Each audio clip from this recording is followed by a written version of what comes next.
তার মানে এটা তো ডেড এন্ড। ঠিক আছে, আপনি যান। এখন তো একটাই রাস্তা আছে। প্রথমে এটা জানতে হবে যে 1 বছর আগে কোন বোটেই অ্যাক্সিডেন্টটা।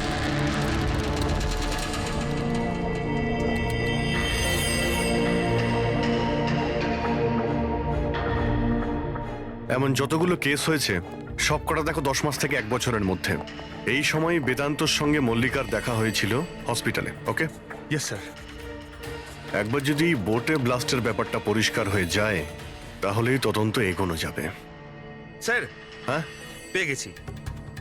এই দেখুন, 2016 নভেম্বরে একটা বোট ব্লাস্ট হয়েছিল কেরালায়। স্যার ওই বোটে 4 জন ছিল, হাজব্যান্ড ওয়াইফ, ওনাদের মেয়ে দিয়া, আর ওই বোটের মাঝি। বম ব্লাস্টের জন্য স্যার সবাই মারা গেছিল, শুধু ওই মাঝি ছাড়া। স্যার, এ তো মল্লিকা। মল্লিকা, দিয়া, এর ফ্যামিলি তার কে কে আছে? স্যার মাথুর ফ্যামিলিতে 4 জন মেম্বার, হাজব্যান্ড ওয়াইফ, ওদের মেয়ে দিয়া, আর ওর ভাই রতন। 1 মিনিট স্যার, এই যে এটা ওর ফটো, রতনের। এটা তো সেই লোকটা যার মৃত্যুটা গুলি লেগে হয়েছে বেদান্তর বাড়িতে। কিন্তু স্যার, গুলিটা মারলো কে? এখন এই সব প্রশ্নের উত্তর কেরালাতে গেলেই জানতে পারা যাবে।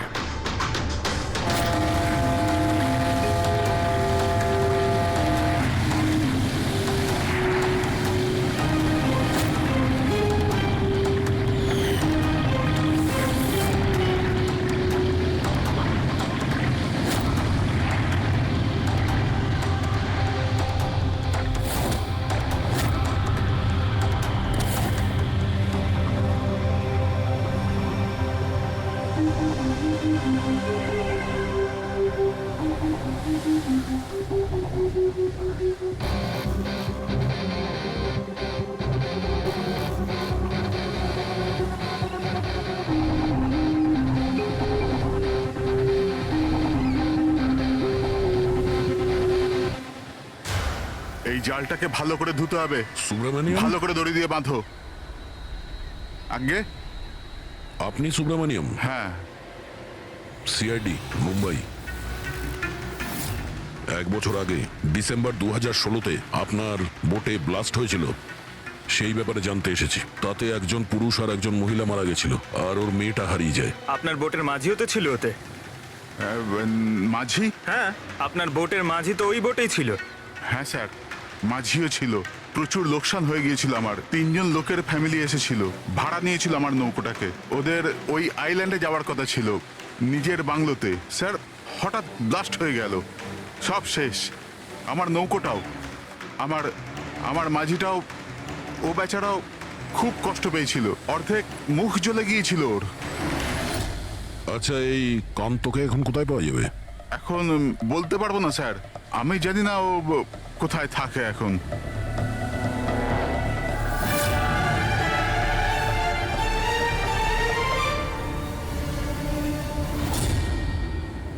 ইশারা কাকে করছিলেন? ইশারা? হ্যাঁ? ও স্যার, কে ওদিকে? স্যার, আমার স্যার।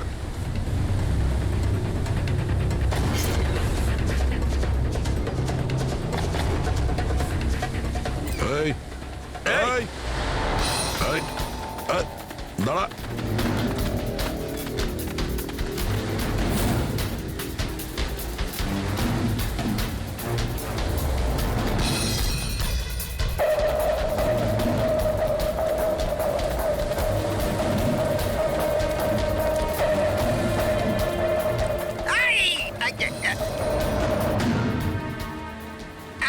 ছেড়ে দিন আমায়, ছেড়ে দিন আমায়, মুখটা ছেড়ে তো দিন। দেখা।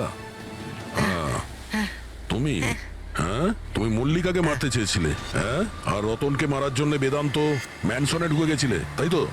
এই, আবার যাবো। আর ওখান থেকে পালিয়ে এখানে চলে এসছো লুকানোর জন্য? না কেন করেছো তুমি এটা, বলো? না না স্যার, আমি আমি কাউকে খুন করিনি। আমি লুকানোর জন্য পালাচ্ছি না, আমার প্রাণ বাঁচানোর জন্য পালাচ্ছিলাম। আচ্ছা, রতন মরে যাওয়ার পর আমাকে এখানে আসতেই হলো। আপনারা এখনো বুঝতে পারলেন না? ওই মল্লিকা পুরোপুরি পাগল। ও মল্লিকা বিপদে নেই, দিয়া নিজেই বিপদ। কি বাজে কথা বলছো? হ্যাঁ, ওই বেচারি তো অসুস্থ, আর তুমি ওকে সবসময় বিরক্ত করছিলে। না স্যার, ওই মেয়েটা আপনাদের বোকা বানাচ্ছে। বোটে কি হয়েছিল আমি আপনাকে জানাচ্ছি।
রিয়া, তাড়াতাড়ি এসো, তাড়াতাড়ি এসো, নাহলে কেবিনে আবার বন্ধ করতে হবে আগের মতো।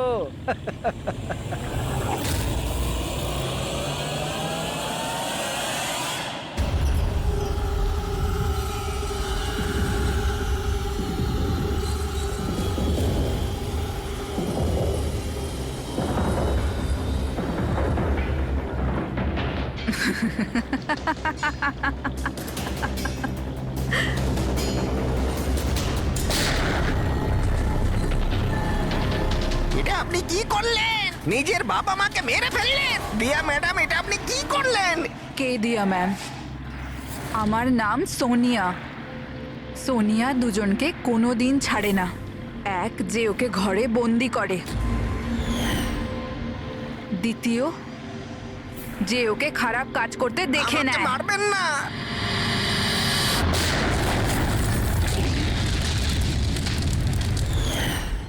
আমি তো বেঁচে গেলাম, কিন্তু বোটটা জ্বলে যাওয়ায় আমার মুখটাই জ্বলে গেল।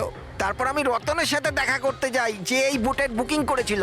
ও বলল কাউকে এটা বলতে না, যে একটা বড় দুর্ঘটনায় ওদের পুরো ফ্যামিলিটাই শেষ হয়ে গেছে। খুব বড় লোক ওরা, অনেক বদনাম হবে ওদের, এই জন্য বলিনি আমি। কিন্তু এটা কার জন্য হলো? ওই মাথুর বাবুর মেয়ে দিয়া, ওর পাগলামির জন্য। পাগলামো? হ্যাঁ, দিয়া, যাকে আপনারা মল্লিকা ভাবেন না, ওর দ্বিতীয় রূপ সোনিয়া। ওর ভেতরে একটা ভয়ঙ্কর পাগল খুনি বাস করছে। স্যার তার মানে স্প্লিট পার্সোনালিটি? যদি এ সত্যি কথাই বলে, তাহলে তো আমাদের আগে এটা জানতে হবে যে দিয়ার ভেতরে সোনিয়া ও রতনের খুন করেছে কিনা। আর যদি করে থাকে, তাহলে দিয়ার ভেতরে সোনিয়াকে যে কোনোভাবেই জাগাতে হবে।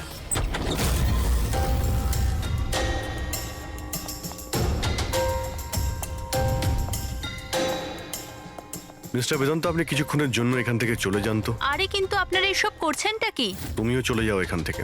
কিন্তু কিছু বলুন তো, ব্যাপারটা কি? সবকিছু বলবো, আপনি আগে এখান থেকে চলে যান প্লিজ।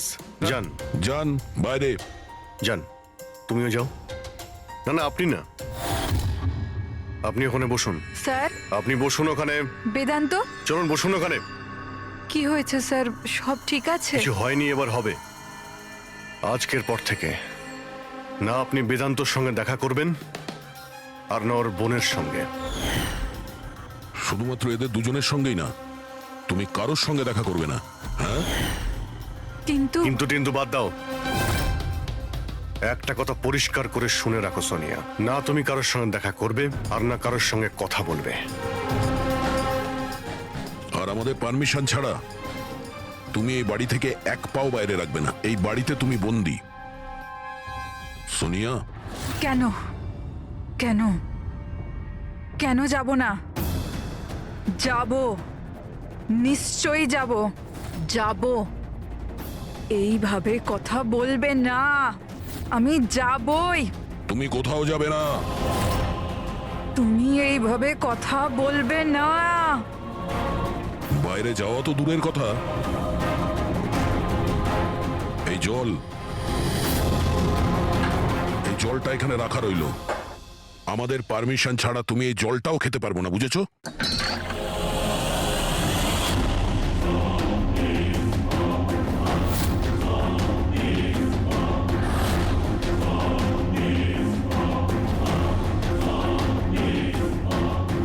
তুই আটকাবি আমাকে নাকি তুই সোনিয়া নিজের ইচ্ছার মালিক? সোনিয়াকে কেউ আটকাতে পারবে না, সোনিয়াকে কেউ আটকাতে পারবে না।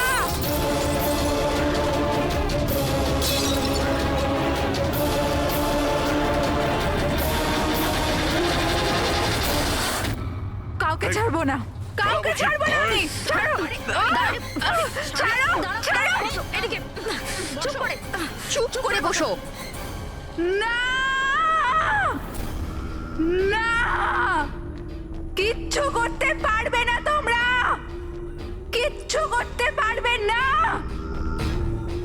সোনিয়া থাকতে দিয়ার কেউ কিচ্ছু করতে পারবে না, কিচ্ছু করতে পারবে না।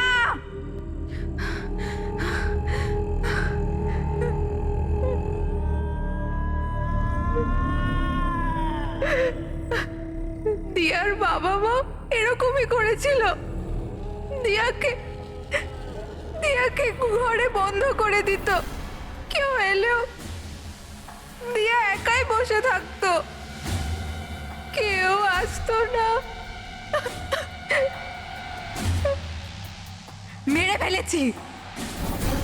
মেরে ফেলেছি আমি দিয়ার বাবা মাকে। তোমাদেরও মেরে দেব, তোমাদের সবাইকে মেরে দেব। কে তুমি? তোমার আসল পরিচয় কি?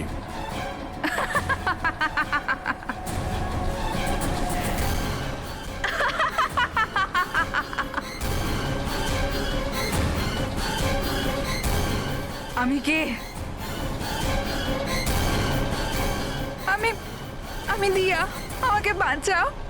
আমি দিয়া, প্লিজ আমাকে বাঁচাও, প্লিজ। রতনকে তুমি মেরেছো না? হ্যাঁ, যাতে ও বেদান্ত আর শায়লাকে তোমার আসল পরিচয় না দেয়, তাই তো? এটা কি বলছেন স্যার? রতন এখানে এসেছিল? রতনের ডেথ কি এই বাড়িতেই হয়েছিল? আমার বাড়িতে রতনের ডেথ হয়েছে? ভালো হয়েছে, খুব বিরক্ত করতো আমাকেও। যদি আমি ওকে গুলি মারতে পারতাম কত মজা হতো। সবাই মরে যেত আমারই হাতে, তোমাদের সবাইকে আমি মেরে ফেলবো।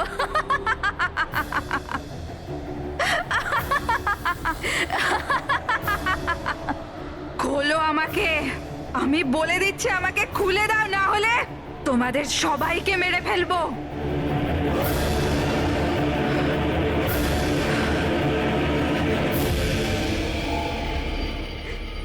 ছেড়ে দাও না দিয়াকে, প্লিজ প্লিজ আমায় ছেড়ে দাও, আমি কিচ্ছু জানি না।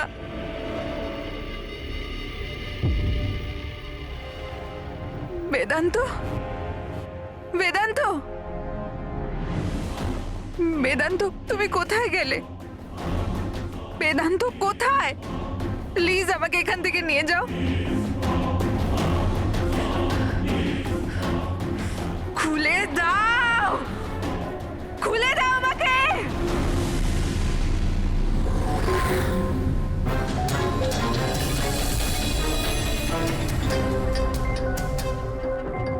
এই হচ্ছে সেই বন্দুক যেটা থেকে গুলি করা হয়েছে। এবার অভিজিৎ, তুমি এক কাজ করো, এই বন্দুকটা নাও আর ওই সেকেন্ড ফ্লোরে যে উইন্ডোটা আছে ওখানে গিয়ে একে গুলি করো। ওখান থেকে? Come on go. আরে স্যার, এটা 9mm বন্দুক। যদি আমি জানালা থেকে দাঁড়িয়েও এই ডামিকে গুলি করি তাহলে গুলিটা ডামি পর্যন্ত পৌঁছানোর আগেই নিচে পড়ে যাবে। রেঞ্জ খুবই কম হয়, এর গুলি লাগবেই না। আচ্ছা, ওর গুলিটা লাগবেই না। না। ওকে, এর গুলিটা যদি ওখান থেকে না লাগে তাহলে দয়া দয়া তুমি এক কাজ করো, তুমি এখান থেকে 7-8 ফুট দূর থেকে একে গুলি করো। কামান।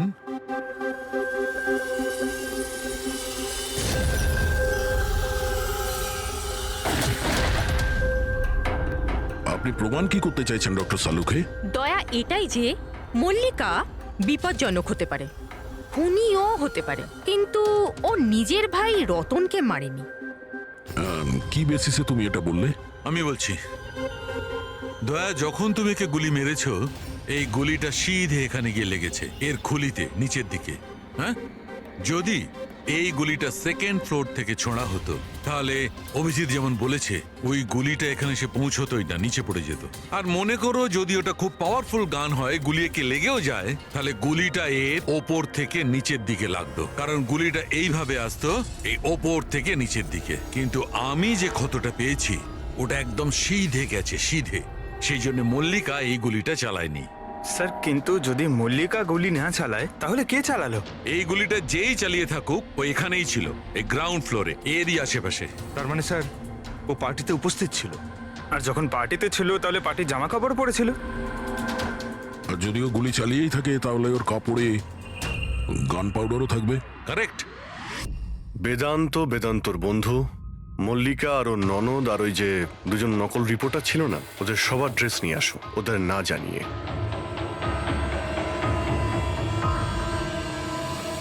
আমাদের কাছে এটা একটা অদ্ভুত কেস ছিল। শুরুতে আমরা বুঝতেই পারছিলাম না যে খুনি আসলে কে, কিন্তু কথায় আছে না, সত্য কোনোদিনও গোপন থাকে না। ও মল্লিকাকে হুমকি দিয়েছিল, ভয় দেখিয়েছিল, এটা সত্যি। আর 1 বছর আগে মল্লিকা ওর বাবা মাকে খুন করেছিল, এটাও সত্যি। কিন্তু মল্লিকার ভাইয়ের খুন না মল্লিকা করেছে আর না নৌকো চালক করেছে।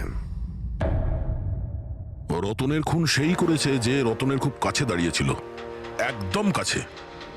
আর সে শুরু থেকেই আমাদের চক্রব্যূহতে ফাঁসিয়ে রেখে দিয়েছিল, আর আমরা ঘুরেই যাচ্ছিলাম। শেষ পর্যন্ত সে তারই চক্রব্যূহতে ফেসে যায়। ও আমাদের অনেক মিথ্যে কথা বলেছে, অনেক মিথ্যে, কিন্তু সত্যি বেশি দিন গোপন থাকে না। বেদান্ত, তুমি আমাদের অনেক মিথ্যে বলেছ, কিন্তু তোমার এই ড্রেস সত্যিটা বলে দিয়েছে। আমরা তোমার জামার থেকে গান পাউডার পেয়েছি।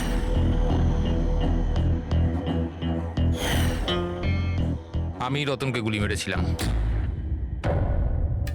রিসেপশনের একদিন আগে ওর একটা ফোন এসেছিল, আর ও রিসেপশনের দিনও এখানে এসেছিল। আমি ওর সাথে একা দেখা করতে গেলাম, কি সব উল্টোপাল্টা কথা বলছিল।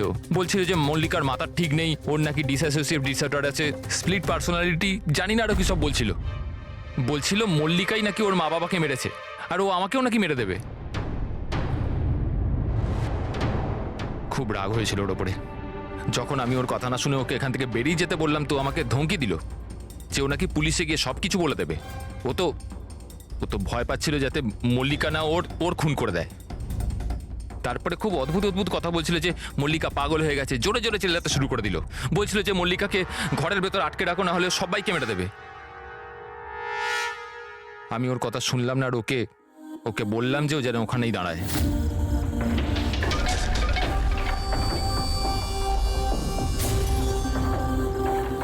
ওকে আমি নিজের প্রাণের থেকেও বেশি ভালোবাসি। আর ওই রতন, এই রতন ওকে পাগল বলছিল, ওকে জেলে পাঠাতে চাইছিল। সবকিছু শেষ হয়ে যেত, মল্লিকার জীবন, আমার ইমেজ, এই সবকিছু শেষ হয়ে যেত। সেটা তো মিস্টার বেদান্ত ধরে নাও শেষ হয়েই গিয়েছে। আর তুমি এটা কি করে ভাবলে যে তুমি কারো খুন করে দেবে আর তোমার জীবন আর ইমেজ ঠিক থাকবে? হ্যাঁ, মল্লিকা ওরফে দিয়া এই অপরাধ অজান্তে করেছে, সজ্ঞানে করেনি। কিন্তু তুমি সবকিছু জেনে এই অপরাধ করেছো। সেই জন্য মল্লিকা যাবে অ্যাসাইলামে, আর তুমি যাবে গরাদের ভিতরে।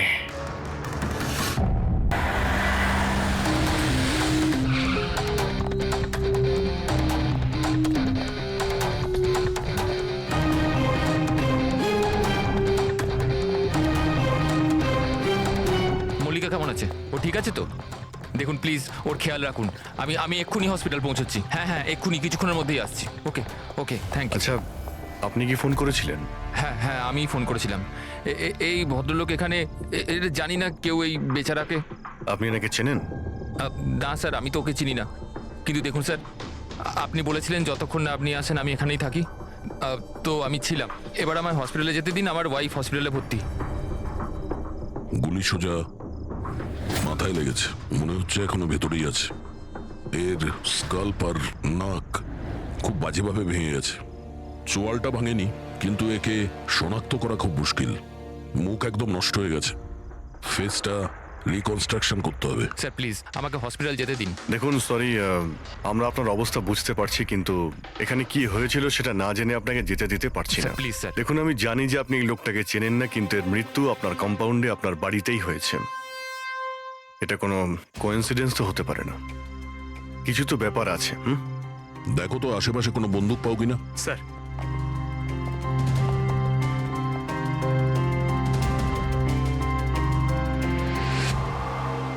ভাই ভাই, ইউ ডোন্ট ওয়ারি, আমি খবর নিয়েছি, বৌদি একদম ঠিক আছে হসপিটালে। স্যার, এ আমার বোন শায়লা। রিসেপশনের পুরো ফাংশনটা এই অর্গানাইজ করেছিল। হ্যাঁ স্যার, আমরা সবাই ফাংশনে বিজি ছিলাম, তখনই গুলি চালানোর আওয়াজ শুনতে পেলাম আমরা। তার আগে কি কি হয়েছিল আমি আপনাকে বলছি। স্যার, 2 দিন আগেই আমার বিয়ে হয়েছে মল্লিকার সাথে, আর আজকে ছিল রিসেপশন। সবকিছু ঠিকঠাক চলছিল। মল্লিকা আমার সকল বন্ধুদের সাথে, সব কালিগদের সাথে আলাপ করছিল। হ্যাঁ, কিছু লোক ছিল যাদের মল্লিকাকে নিয়ে প্রবলেম হচ্ছিল, কারণ ওরা ভাবছিল মল্লিকা আমার স্টেটাসের সমান নয়। বেদান্ত এই মেয়েটাকে বিয়ে করেছে, আর কোনো মেয়ে পেল না? কমসে কম কোনো নিজের স্ট্যাটাসের মেয়েকে নিয়ে আসতো। জানি না কোন বস্তি থেকে নিয়ে এসেছে একে। আই এম শিওর যে এই একে ফাঁসিয়েছে। কিন্তু আমার এইসব কথায় না তো কোনো সমস্যা হয়েছে, না তো হবে। হঠাৎ আমি দুজনকে পার্টিতে আসতে দেখলাম, একটা লোক এবং একজন মহিলা, হাতে ক্যামেরা, গলায় আইডি কার্ড। আমি ভাবলাম হবে হয়তো কোনো রিপোর্টার। তারপর মল্লিকার সাথে কথা বলা শুরু করলো। কে জানে কি জিজ্ঞেস করছিল ওকে, কিন্তু মল্লিকা ওদের কথা শুনে যেন বিচলিত হচ্ছিল। ও ভেতরে চলে গেল। আমি ভাবলাম আমি গিয়ে ওকে আটকাই। আমি রিপোর্টারগুলোর পিছু নিতেই যাচ্ছিলাম কি কেউ একজন আমায় ডাকলো। ওর কয়েক মিনিট বাদেই গুলি চলার আওয়াজটা এলো, আর আমরা সবাই ছুটে বাইরে বেরিয়ে এলাম। আপনারা পেছনে থাকুন, পেছনে সরে দাঁড়ান। সরুন সরুন। আর তারপরেই আমি আপনাকে ফোন করলাম, আর মল্লিকাকে হসপিটাল নিয়ে যাওয়া হলো। আচ্ছা, ওই যে 2টো রিপোর্টার এসেছিল পার্টিতে, ওরা কি কথা বলছিল কিছু শুনেছো তোমরা? আগে না স্যার। আগে হ্যাঁ, আমি শুনেছিলাম কথা বলতে। আমি তো এখানেই দাঁড়িয়েছিলাম, আমার বন্ধুর সাথে কথা বলছিলাম। রিপোর্টারের নাম পামেলা আর করণ, আর ওরা বম্বে ক্রনিকল টাইমসের ছিল। গুড, এ তো খুব ভালো কথা। আর কিছু শুনেছিলেন?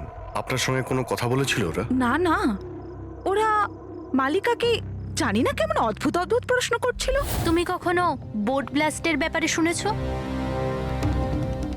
তুমি নিশ্চয়ই বোটে বন্দুক সহ একজন মানুষকে দেখেছো। নো প্রবলেম, আমি নিজেই খুঁজে নেব। বেচারি মালিকা খুব ঘাবড়ে গেছিল আর ভেতরে চলে গেল, আর কিছুক্ষণ পরে গুলির আওয়াজ পাওয়া গেল। এরকম পাগল রিপোর্টার আমরা অনেক দেখেছি, আর আপনারাও খুব ভালোভাবে জানেন যে কোনো কারণ ছাড়া কোনো রিপোর্টার এরকম ফালতু প্রশ্ন করবে না। তো তোমার কি মনে হচ্ছে ওরা দুজন কোনো রিপোর্টার ছিল না? হতে পারে। ওরা যখন ভিতরে ঢুকেছিল তখন তোমরা গেটের সামনে ডিউটি করছিলে, তো ওদের দেখেছিলে তোমরা? গেটের বাইরে সিসিটিভি ক্যামেরা লাগানো আছে, নিশ্চয়ই ভেতরে আসলে দেখা যাবে। স্যার, ওদের এন্ট্রি রেজিস্টারেও আছে, যদি আপনি বলেন তো নিয়ে আসবো। এতে বলার কি আছে, তাড়াতাড়ি গিয়ে নিয়ে এসো, যাও তাড়াতাড়ি। অভিজিৎ, এই লোকটার পকেটে না কোনো আইডি আছে, না কোনো মোবাইল আছে, পকেট খালি। আর দ্বিতীয় কথা হলো, এর মাথায় গুলি লেগেছে পেছন থেকে, আর ডাইরেকশন দেখে মনে হচ্ছে যে গুলি ভেতর থেকে চলেছে। সব জায়গা খুঁজে নিয়েছি স্যার, কোথাও কিচ্ছু নেই। আর স্যার, বন্দুকটাও সে বাড়িতে রেখে যায়নি, যদি বাড়িতে রেখে যেত হয়তো সবাই ভয় পেয়ে যেত। কিন্তু এরকম তো কোনো ব্যাপার নয় স্যার, আমাদের বাড়িতে তো অনেক রকম বন্দুক আছে। কি বলছেন, বাড়িতে? হ্যাঁ, কারণ দাদা তো গানসের ডিলার না। আপনি তো এটা বলেননি যে আপনি বন্দুকের ডিলার। হ্যাঁ, কোথায় রাখেন আপনার এই গান? চলুন দেখান। আর হ্যাঁ, পার্টিতে আপনি যে যে গেস্টকে ইনভাইট করেছিলেন তাদের লিস্টটা আমরা চাই। হ্যাঁ, এক্সকিউজ মি।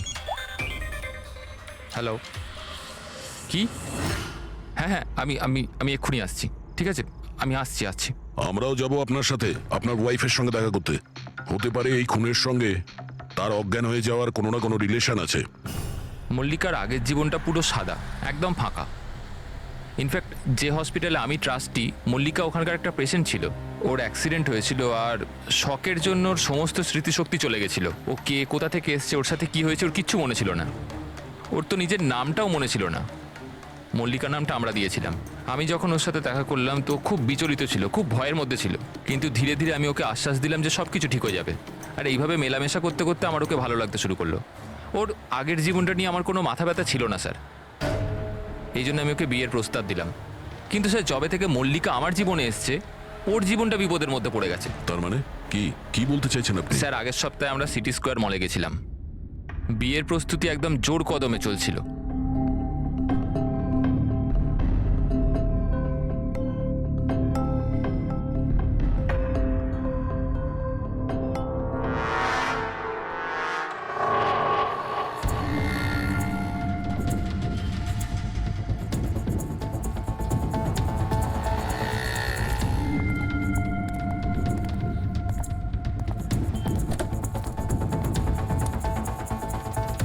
ম্যাডাম, মনে হচ্ছে আমি আপনাকে আগে কোথাও দেখেছি।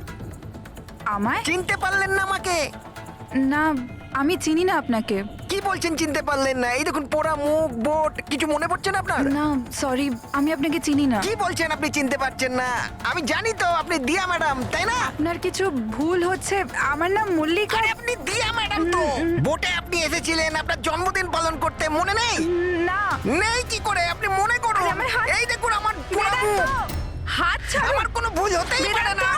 আপনি চিনতে এই, পারছেন না আমাকে? ছাড়ো গে, আমি ছাড়ো চিনি গে। না আপনাকে। হাত দিচ্ছিস কেন কি গায়ে? বলছেন কি? উনি তো আমাকে চেনেন, দিয়া ম্যাডাম। এনার জন্যই আমার মুখটা পুড়ে গেছে। এখন আমাকে চিনতেই অস্বীকার করছে। তুই এখান থেকে বেরো, না হলে কিন্তু আমি পুলিশকে ডাকবো। আরে পুলিশ! আরে পুলিশ! এই, দাঁড়া, দাঁড়া। পুলিশকে ডাকবে ও। কিছু হয়নি। It's all right. চলো তুমি গাড়িতে বসো। সেই লোকটা আর কোনোদিন সামনে এসেছিল? না স্যার, কিন্তু ওর দুদিন পরে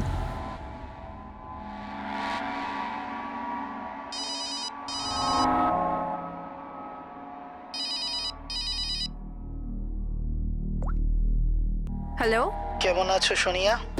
সোনিয়া? মনে হচ্ছে আপনার কোথাও ভুল হচ্ছে। এখানে সোনিয়া বলে কেউ থাকে না, রং নাম্বার। থাকে আমি জানি, আমি ওর সাথেই তো কথা বলছি। আর খুব তাড়াতাড়ি আমি তোমার কাছে আসব, তোমার কাছে, তোমাকে মারার জন্য। বেদান্ত, তোমার এই ঘরে যে লোকটা মারা গেছে তার সঙ্গে এর নিশ্চয়ই কোনো সম্পর্ক আছে। হতে পারে ও তোমার ওয়াইফকে মারতে এসেছিল কিংবা হুমকি দিতে এসেছিল। কিন্তু একটা কথা সত্যি যে এটা সেই লোক না যার মুখে ক্ষত ছিল। আমরা চেক করেছি, কিচ্ছু ছিল না। কিন্তু 100% কোনো না কোনো কানেকশন তো আছে।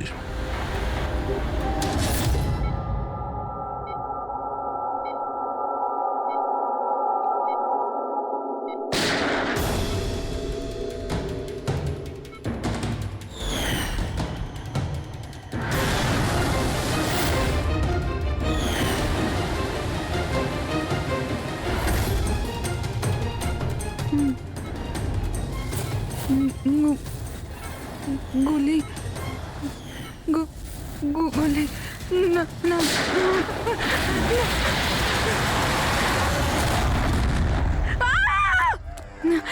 না, ইনজেকশন। না, কাম ডাউন। আমাকে ছেড়ে দাও। আমি কিছু করিনি, ছেড়ে দাও। Mallika, are you alright? Relax, তুমি হসপিটালে আছো, একদম সেফ আছো। মল্লিকা কেমন আছো তুমি? হ্যাঁ, ও গড, কেমন, ঠিক আছো তো তুমি? ঠিক আছো? ডক্টর ইশান্ত, আপনি বলছিলেন যে বেদান্তকে যে মল্লিকা একটু অস্থির হচ্ছিল, কিছু বিড়বিড় করছিল। কি হয়েছিল ওর? আসলে মল্লিকা যখন জ্ঞান ফিরল খুব অদ্ভুত ধরনের কথা বলছিল। এরকম মনে হচ্ছিল যেন ও এখানে তো আছে কিন্তু ওর মস্তিষ্ক অন্য কোথাও। মানেটা কি? এরকম মনে হচ্ছিল যেন ও কোনো পুরনো ঘটনার কথা মনে করছিল। ওর অবচেতন মন যেন ওই ঘটনাটাই দেখছে। মল্লিকা, দেখো, ঘাবড়িও না, কিচ্ছু হবে না তোমার। তুমি কি দেখেছো বলো, কি শুনেছো? গুলির আওয়াজে আমার চোখ খুলল।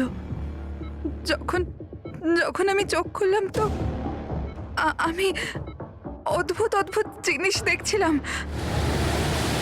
একটা বোট আর আর আর একটা লোক ওই লোকটার হাতে একটা বন্দুক ছিল। আর বন্দুকটা আমার দিকে তাক করে আর আর ওই ব্লাস্ট হয়ে গেল। ওই ব্লাস্ট।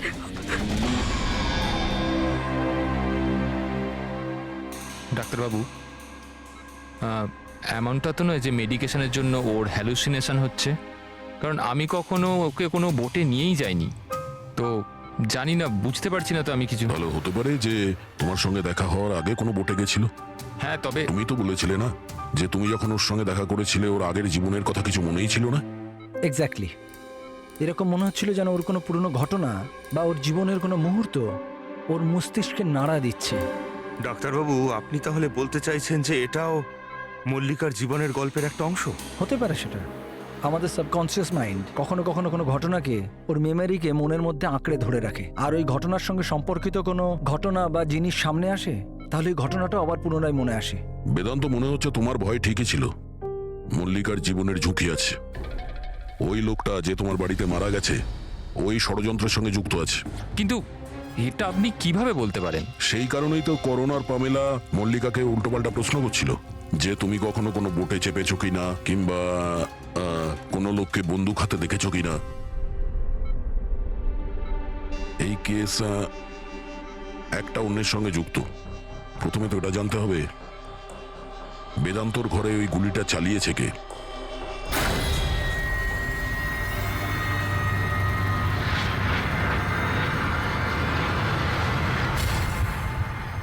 স্যার, এগুলো লিগ্যাল ডকুমেন্ট আর লাইসেন্স সব আমাদের কাছে আছে। আচ্ছা, এখানে এই রুমে কারা কারা আসতে পারে? এখানে বেদান্ত স্যার, মল্লিকা বৌদি আর শায়লা ম্যাডাম ওনার বন্ধু আসতে পারে। অদ্ভুত তো, এখানে তো সবাই আসতে পারে। অনেকে এখানে আসতো, তার মানে তো যে কেউ বন্দুক নিয়ে এখান থেকে ইউজ করতে পারে। স্যার, হ্যাঁ স্যার, এরা দুজন রিপোর্টার সেজে এসেছিল। সিসিটিভি ফুটেজে ধরা পড়েছে। মিডিয়া অফিসগুলো থেকে খোঁজ নিয়ে জানতে পারলাম যে এরা কোনো অফিসেই কাজ করে না। নকল রিপোর্টার? ঠিক আছে, এদের ব্যাপারে খোঁজ নাও আর এখানকার সমস্ত বন্দুক বাজেয়াপ্ত করো।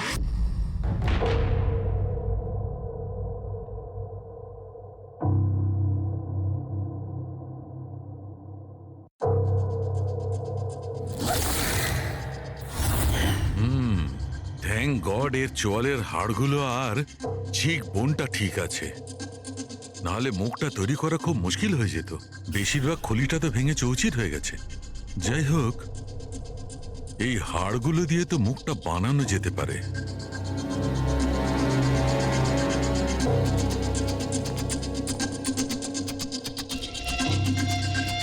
এর মধ্যেই আছে সেই বন্দুকটা যেটা দিয়ে ওকে গুলি করা হয়েছে।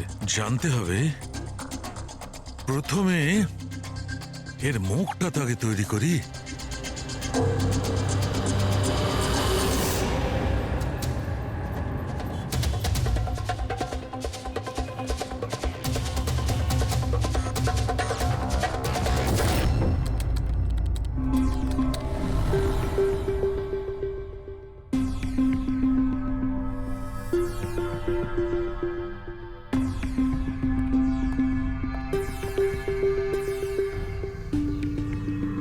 মল্লিকার কাছে যে সোনিয়ার নাম করে হুমকি দেওয়া ফোন আসছিল, সেটা পিসিও থেকে আসছিল। সেখান থেকে খুঁজে বের করা খুব মুশকিল। আর এই লোকটা মানে অর্ধেক পুড়ে যাওয়া লোকটা যে ওকে ভয় দেখাচ্ছিল, এর কোনো ক্রিমিনাল রেকর্ডও নেই।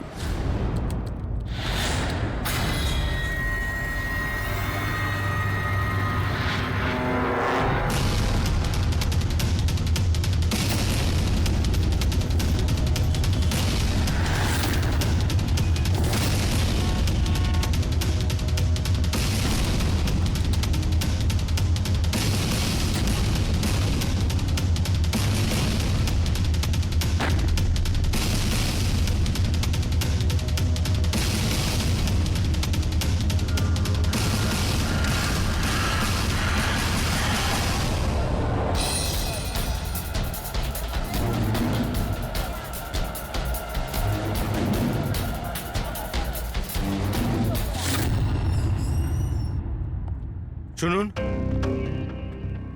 আগে বলুন। দেখুন আমরা সিআইডি থেকে আসছি। সিআইডি? আমি আপনার কি হেল্প করতে পারি? এক মিনিট, একবার এই ফটোটা দেখুন। এরা কি কোনোদিন আপনার কাছ থেকে ক্যামেরা আর মাইক ভাড়া করে নিয়ে গেছিল এই 48 ঘন্টার ভেতরে? এক মিনিট দাঁড়ান, আমি চেক করে আপনাদের বলছি। আমি এক্ষুনি আসছি।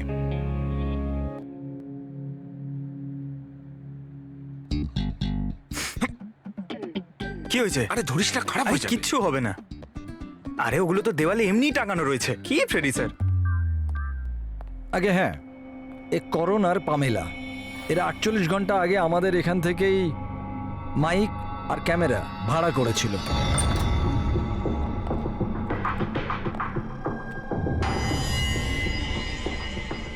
আপনারা কি জানেন মল্লিকার জীবনের ব্যাপারে? সত্যি কথা বলুন। স্যার, আমি আর আমার স্ত্রী থিয়েটার অ্যাক্টার্স। শায়লা আসলে আমাদের ফিনান্সিয়ালি অনেক উপকার করেছে। তো হি ইজ রাইট স্যার। আসলে আমাদের বলা হয়েছিল যে মল্লিকাকে অদ্ভুত অদ্ভুত প্রশ্ন করতে। আমরা তো শুধু ওটাই করেছি। বিশ্বাস করুন, আমরা এটা ছাড়া আর কিচ্ছু জানি না। প্লিজ আমাদের ওপর বিশ্বাস করুন। হেই, শায়লা এরকম কেন করবে?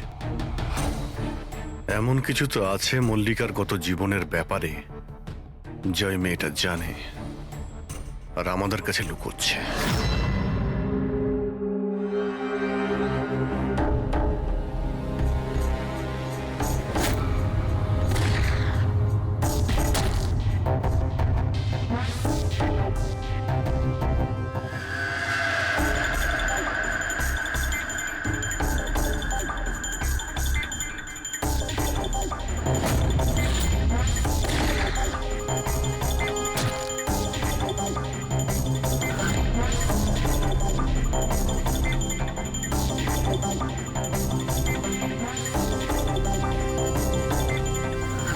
তাহলে এইটা হচ্ছে ওর মুখ।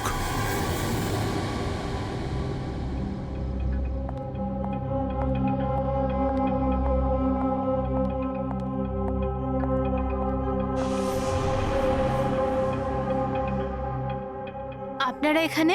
দাদা বৌদি তো নেই বাড়িতে, ওরা হসপিটালে গেছে চেক আপের জন্য। হ্যাঁ, সেটা আমরা জানি। ওনাদের সাথে নয়, আমরা তোমার সাথে কথা বলতে চাই। আমার সাথে? একে চেনো? না স্যার। আর এদের চেনো? না স্যার। আরে এরা তোমার থিয়েটারের বন্ধু। তুমি তো এটা বলনি যে তুমি অ্যাক্টরদের কাজও দাও। এই পার্টিতে তুমি ওদের ডেকেছিলে না, মল্লিকাকে ভয় দেখাতে আর উল্টোপাল্টা প্রশ্ন করার জন্য? এবার তাড়াতাড়ি বলে দাও, এসব তুমি কেন করেছিলে? কি জানো তুমি মল্লিকার ব্যাপারে? হ্যাঁ, ওর আগের জীবনের ব্যাপারে? আর সেই লোকটার ব্যাপারেও যার মৃত্যু তোমাদের বাড়িতে হয়েছে। আমি কিচ্ছু জানি না। মানে বলতে চাইছি, আমি মল্লিকার ব্যাপারে কিচ্ছু জানি না। আমি তো শুধু অতটুকুই জানি যতটা আমাকে ওই লোকটা বলেছিল, যার মুখটা পোড়া। তুমি ওই লোকটাকে চেনো? হ্যাঁ স্যার, যেদিন ওই লোকটা মল্লিকাকে হুমকি দিয়েছিল আমি ওখানেই ছিলাম। আর যখন দাদা মল্লিকাকে সামলাচ্ছিল তখন আমি ওই লোকটার পেছনে গেছিলাম। শোনো। কি হলো? কে তুমি? আর তুমি মল্লিকাকে কি বলছিলে?